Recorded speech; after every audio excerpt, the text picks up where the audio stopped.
নমস্কাৰ, মই অৰিন্দম বুঢ়াগোহাঁই। আপোনালোকে চাই আছে প্ৰাগ ডিজিটেলৰ লাইফষ্টাইল সম্পৰ্কীয় কিছুমান টিপছ। আজি লৈ আহিছোঁ এটা নতুন বিষয়। আপুনি কলেষ্ট্ৰলৰ সমস্যাত ভুগিছে নেকি বা কলেষ্ট্ৰলৰ চিকিৎসা কৰাম বুলি ভাবিছে নেকি?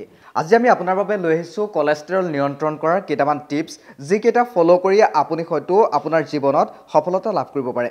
আমি সচৰাচৰ ব্যৱহাৰ কৰা বহু মছলা বা সঘনাই খোৱা কিছুমান ফল মূলত আছে নানা ঔষধি গুণ। ইয়াৰে বহু মছলা আৰু ফল মূলে আপোনাৰ কলেষ্ট্ৰল সমস্যা নিয়ন্ত্ৰণত সহায় কৰে। কলেষ্ট্ৰলৰ সমস্যা নিয়ন্ত্ৰণৰ বাবে আপুনি এইকেইটা ফল মূল বা মছলা আপুনি ব্যৱহাৰ কৰিব পাৰে। আমলাৰ ৰস বা পাউডাৰ হিচাপে আপুনি ব্যৱহাৰ কৰিব পাৰে। আনকি আমলাৰ টেবলেট বা ফল হিচাপেও খোৱাটো ভাল। জিৰা, ধনিয়া আৰু ফেনেল CCF চাহ হিচাপে খাব পাৰি। নহৰু খালী পেটত খাব পাৰি। ই কলেষ্ট্ৰলৰ সৈতে ব্লাড প্ৰেছাৰ হ্ৰাস কৰাটো সহায় কৰে। নেমু বা ভিনেগাৰ খালী পেটত বা আহাৰৰ 1 ঘণ্টামান পাছত গৰম পানীৰ সৈতে খাব পাৰি। আপোনাৰ ভেষজ চাহত সতেজ আদা কাটি উতলাই দিনত এবাৰ বা দুবাৰ খাব পাৰি। শুকান আদা গুড়ি ৰাতিপুৱা মৌৰ সৈতেও খাব পাৰি বা পানীত উতলাই গোটেই দিনটো খোৱাৰ ক্ষেত্ৰতো আপুনি ব্যৱহাৰ কৰিব পাৰে। অৰ্জুন গছৰ বাকলি বা ছাল গাখীৰত ডুবাই শোৱাৰ সময়ত অৰ্জুন চাহ হিচাপে খাব পাৰি।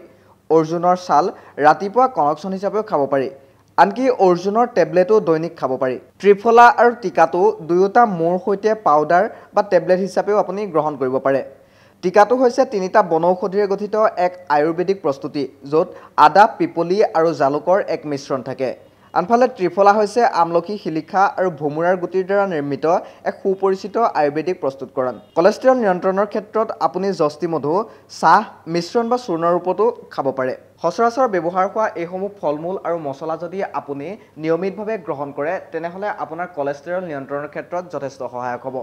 মনত ৰাখিব, আপোনাৰ যিকোনো ঔষধৰ বাবে ততাতৈয়াকৈ আপুনি আপোনাৰ নিকটৱৰ্তী ডক্তৰ বা চিকিৎসালয়ৰ সৈতে সম্পৰ্ক কৰক।